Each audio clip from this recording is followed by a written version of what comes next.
episode that constantly surprised me and how often it's just overlooked as a best episode contender is May the Best Pet Win.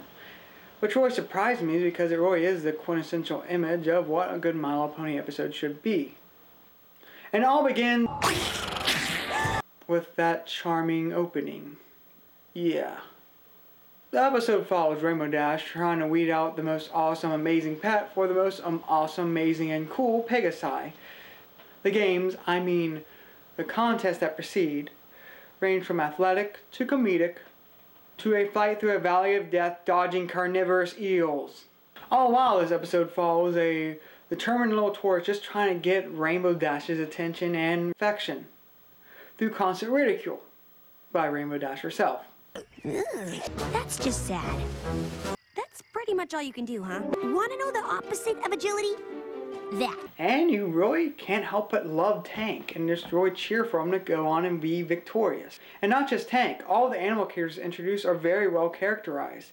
There's more than half a dozen contenders for the best pet title for Rainbow Dash.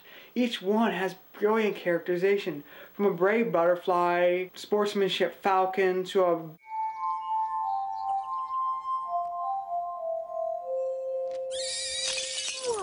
they're characterized so well, all in one episode without speaking one line of dialogue. That's brilliant screenwriting.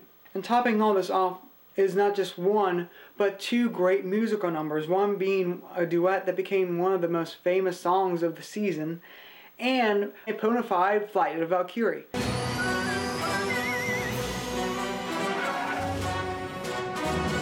Ghastly Gorge, one of the best action sequences of the whole season, gets paired with Flight of the Valkyrie. And you can't forget, the final lesson is good and the resolution is lovable. The reason I feel this episode often is overlooked from the top list of many people is what episode this is paired with, or what comes right after this. Unfortunately for the May the Best Pet Win, it just had to be paired with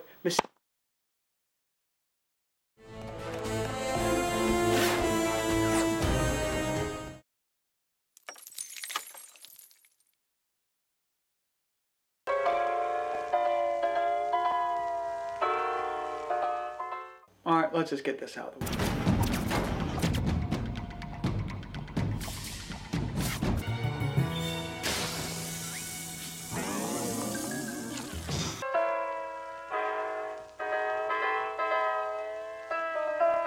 Yes, that was amazing. Now let's just talk about the rest of the episode on the Not So Mystery Express. My biggest problem with non-mystery shows handling mysteries is they don't often properly foreshadow. A good mystery show should foreshadow so the audience has it on the tip of their tongue. When properly done, it should always create a aha, that's why they did it feeling in the audience. And in general, the audience should share in the final discovery of who did the crime.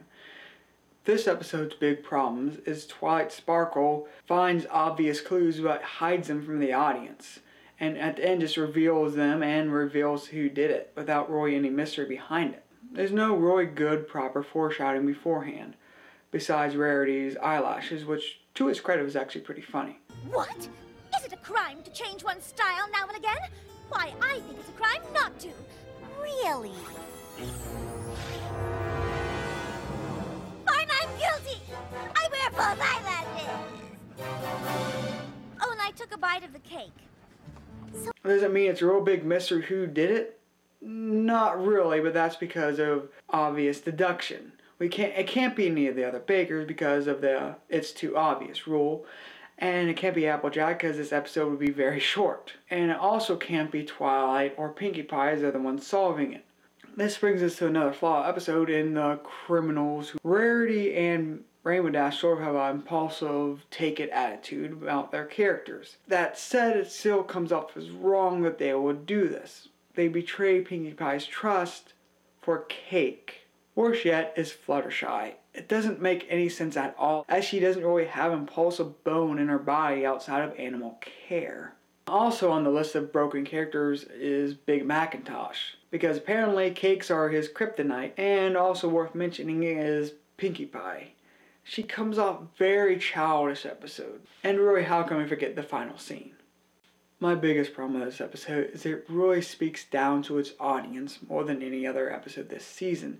It goes a very simple mystery that at the end, it still spoon feeds us the answer.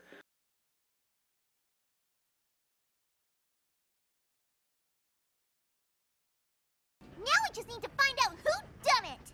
You mean who did it? Exactly.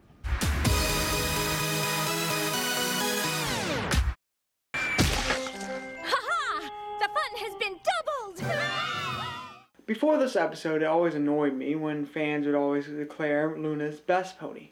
How can a character be the best character if we don't know anything about their character? After Luna eclipsed, Whoa! You're my favorite princess ever! she became my second favorite character of the series. Really what this episode revolves around is Luna just trying to become accepted by everyone else. She wants to become part of the crowd, but her past, out-of-time ways make it a challenge. Your tiny village with our presence, so that you might behold the real princess of the night! Luna really takes on the role of being the outsider looking in very well. She really wants to be part of the group, to be loved by everyone, but she doesn't know how. And just because she doesn't know how, when she tries, she tends to fail, which makes it even harder to be part of the group. 'Tis a lie! Thy backside is whole and ungobbled, thou ungrateful whelp! Fair villagers, please do not back away. Let us join together in fun! This is a gripping emotional experience we can all relate to. We've all been there. We've all been at some point that outsider looking in, not knowing how to be part of it, but desperately wanting to.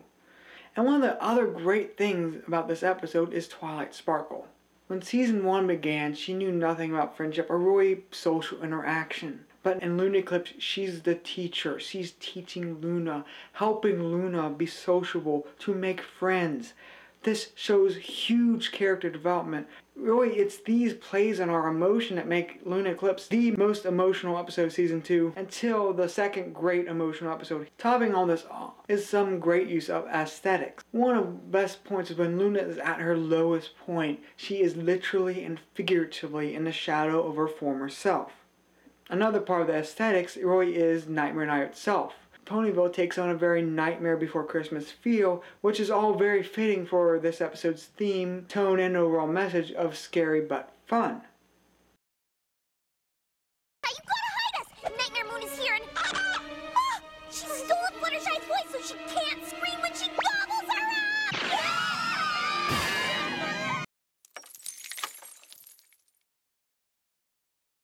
up! She's not cheering for every pony's favorite hero, Rainbow Dash! Wow, what a surprise! That it's not number 1. The real reason this episode has such an infamous reputation is because it devolves Rainbow Dash's character, showing her absolute worst sides, all of them. In this episode, Rainbow Dash goes from amusingly narcissistic to annoyingly so. Yep, I've been hoof-picked by Rainbow Dash herself to write her autobiography. Autobiographies are supposed to be written by the pony they are about. Maybe for your normal run-of-the-mill ponies. But I'm far too busy saving lives to stop and write. That's why I hired Spike as my ghostwriter. Super narcissism can work for a character, example being Trixie. However, with Trixie, she was the antagonist, not the protagonist we're supposed to be feeling for and relating to. Then we also see Rainbow Dash's jealous side. Then we see her absolute pathetic side. Really, Rainbow Dash's grass and peanut butter scene is right up there with Hasselhoff's hamburger. It's just sad. The other main 6 decisions to put Rainbow Dash in her place, though justified, is not really handled well. Mostly how they rub it in her face at one point. Now, many fans say they should have just left well enough alone. Rainbow Dash was being a little overblown narcissistic, but she was saving lives. However, true friends really should give what friends need, not what friends want. And in Rainbow Dash's case, a reality check was in order. My big other character complaint goes to Ponyville itself.